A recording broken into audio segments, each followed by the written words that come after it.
حواس عقيت حفريزكاري وفيسا بيبندين دربو دبلوماسي برا اشتي وازادي جي جنيفي الجلمنا كو او بخجي آگاهداری جوینان و جوینان دی جهد دی شوپینن آگاهداریم برفراتر جککی حوازه می بگرن دم باش ککی حواس وساتی چاوری کرن کو اف جوین دا اتمسفرک زیده تر ارینی ده بریوه بچن لگور وان جوینیم بری گرین بری کل جنوی بریوه چون دراستی ده وسایه لسر عرده براستی جوین دا اتمسفرک باشتر ده بریوه دچن سلاوريس كاكي جمال بيغمان باولي مدى يكش تشتين هري جرينجل فيجفيني دا كونغريت هناك خالين جريداي مثلا خالين بنجهين انفيساندنا دستوري تفلي او كاغات هناك شوا كاغاتا طيبت مندية ما السرهنا وما دانا نشاندان السر حمو آستا ما دا نشاندان لی باوری مده او یکش تشتی امتکارن پوزیتیف لی بنرن الوی جاره ده الچار بنسا چار ناوین خالین بنگهین انویساندنا دستوری ده کاغت هاتن رادست کرن و او کاغت گفتو گل سروا هاتن کرن وک روژا اول یعنی ده خال جه رژیم پیشکش کر یک روژا اول و یک روژا چاره او جی یک گریدای بو بسروریا ولاد دو گریدای بو مثلا تیروره و چاوانه شر دیجی تیروره هر وها ای خال اپوزیون را دست کربون گریدای بو مثلا هیزن لشکری و هیزن اسایشی الهندره دستورا سوری آپیش روژه ده خالا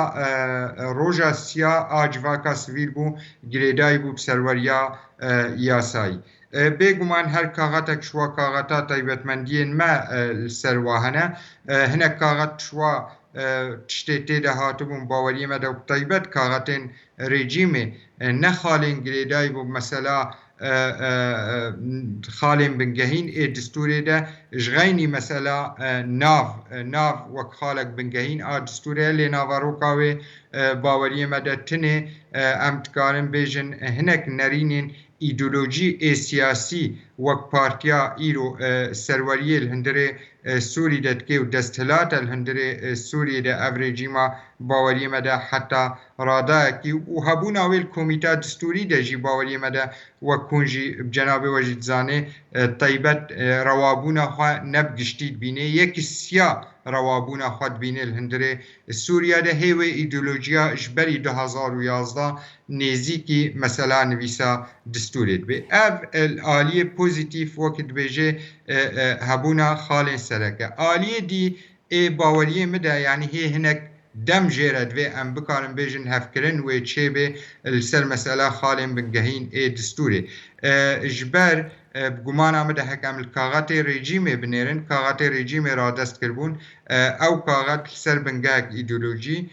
سر بنگاه او یاساین الدسپیک ده اف رژیم نیزی که مافی مروبا و ملات دبن الهندره سوری ده سروی بنگاه نیزیک بن از هنک نمونه بینم وکل کاغات واده هاتی از نه تشتکی جدر وی وک گروپک ما پشگرتن و شیورمندی الویده بزیده نتوکی جیه خواهده دادبینه و اجی یک شندامه و گروپه گفتو گوک زیده و هر وها دیدنه ما بجواکا ناو دولتی با آریکاریا ناوندا اوروپی کردی یا لیکولین اوروپی کردی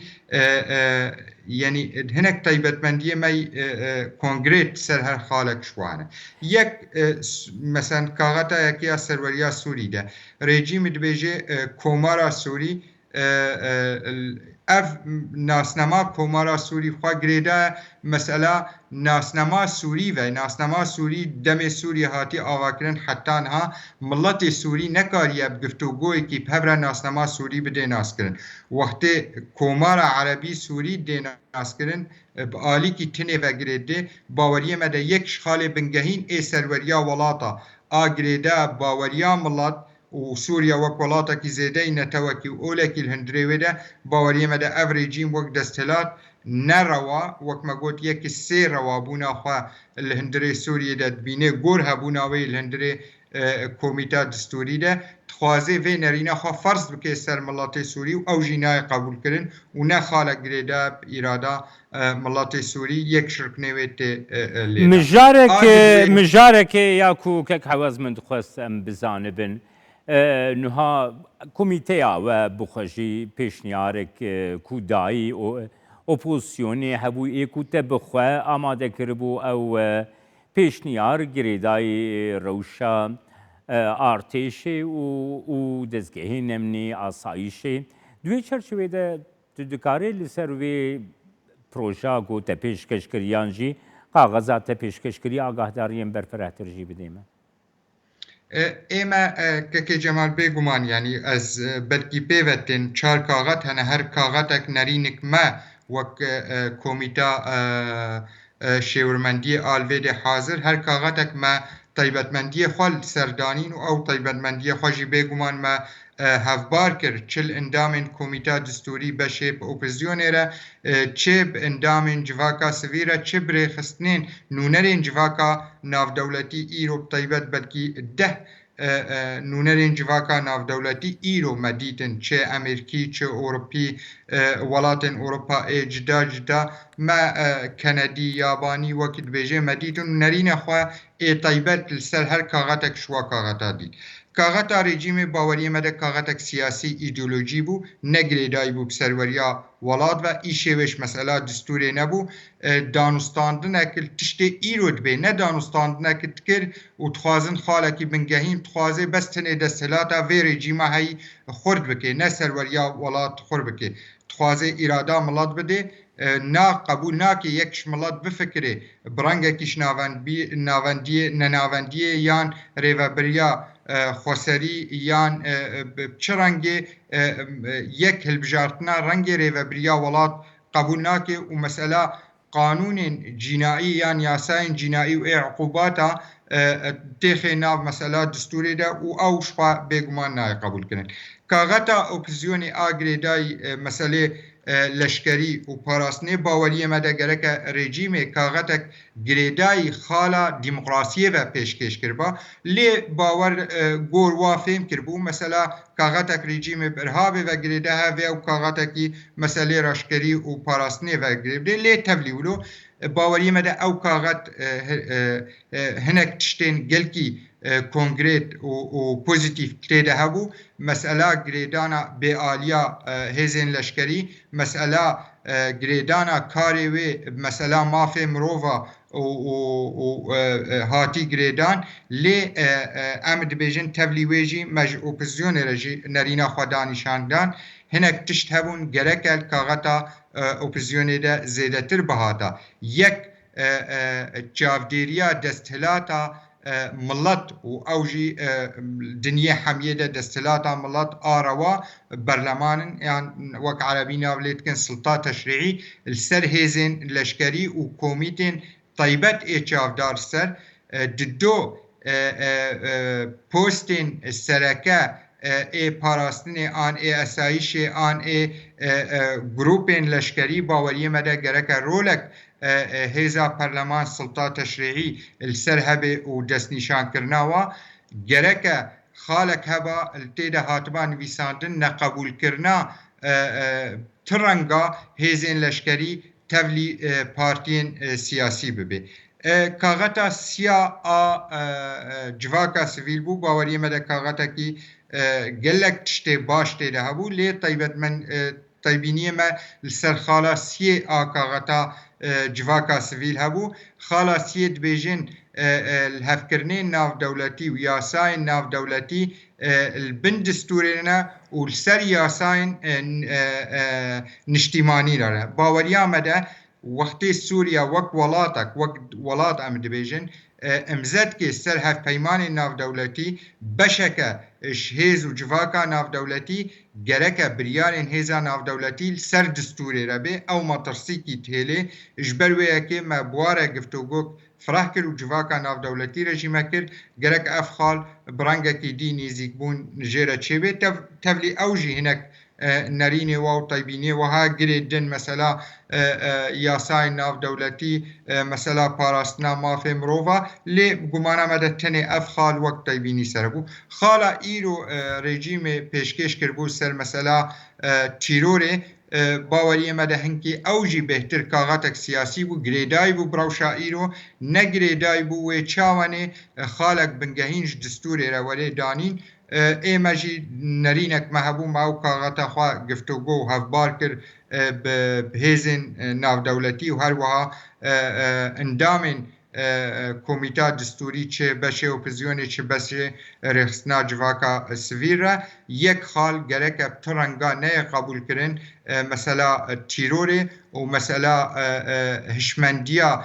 بیەک ئالی و نەقبولکردنا خەلکێ دی گەرەک نەیە قبولکردن و گەرەکە هەموو ڕەنگا دژی وێ وەرێ سەکناندن هەندرێ دستورێدا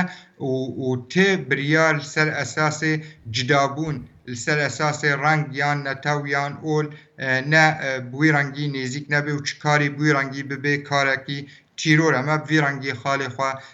پێشکەش کرد بوو کورتایی ئەv تشتێ حەتان هاچێ بوو جڤاتە سبا وێ بهتر لێڤەگەرێک وا خاڵن یان وا کاغەتێن هاتبوو دانین حەتان هاڵ هەفکردن لەسەر یەک کاغەتێنینە لەسەر یەک خاڵێنینە لێ وێ گفتوگۆیەک زێدەتر لەسەر واوەری کرد بلێ کەکەی حەواژقا گەهداریەن گەلک گرنگ بوون یعنی مەبێنێ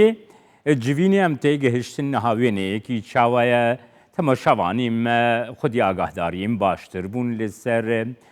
gera şeşemîn a ku li cenevê birêve diçe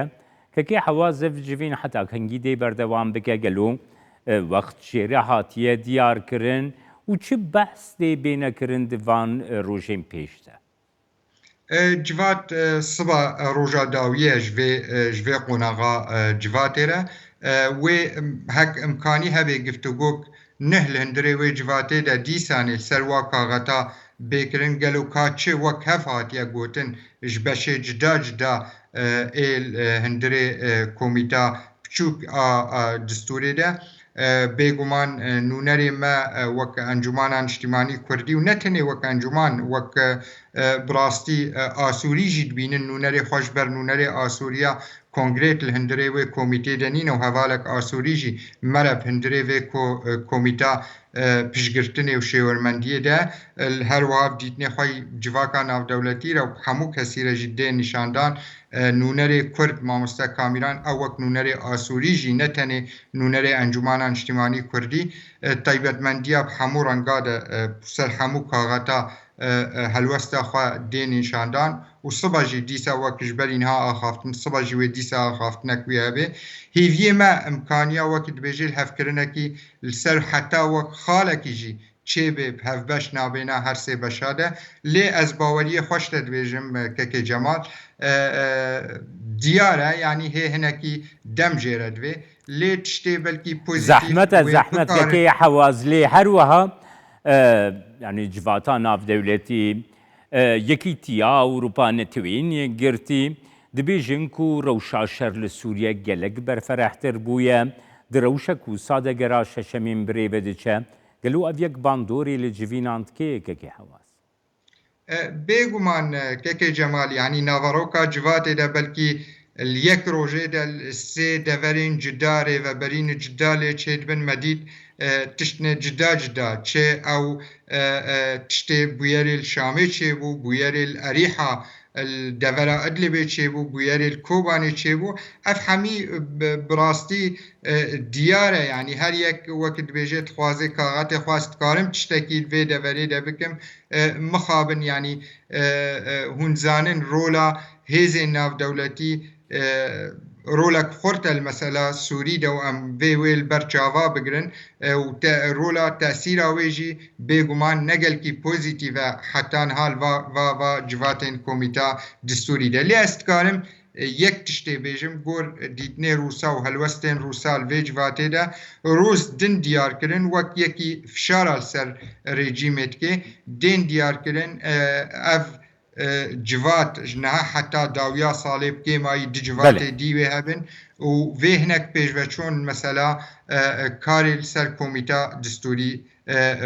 هەبن لێ ئەم هەموو جیزانن ینی نویساندنا دستورێ نە ئەوە ئاچارە سەرکردنا سیاسی گشتی بخۆرەبینێ لێ بنگەهەکە یان خاڵک بنگەهینە دەربازبوونا مەسەلا چارە سەرکردنا سیاسی سپاسیاتت کەم کەکەی حەوازاگیت ji bo ئاگاداریên girîng hevrêzkarê Ofîsa Pêwendiyên Derve û Dîplomasiya berê aştî û azadiyek û Jenevê tir gelma. سپاس کەکەی جەمال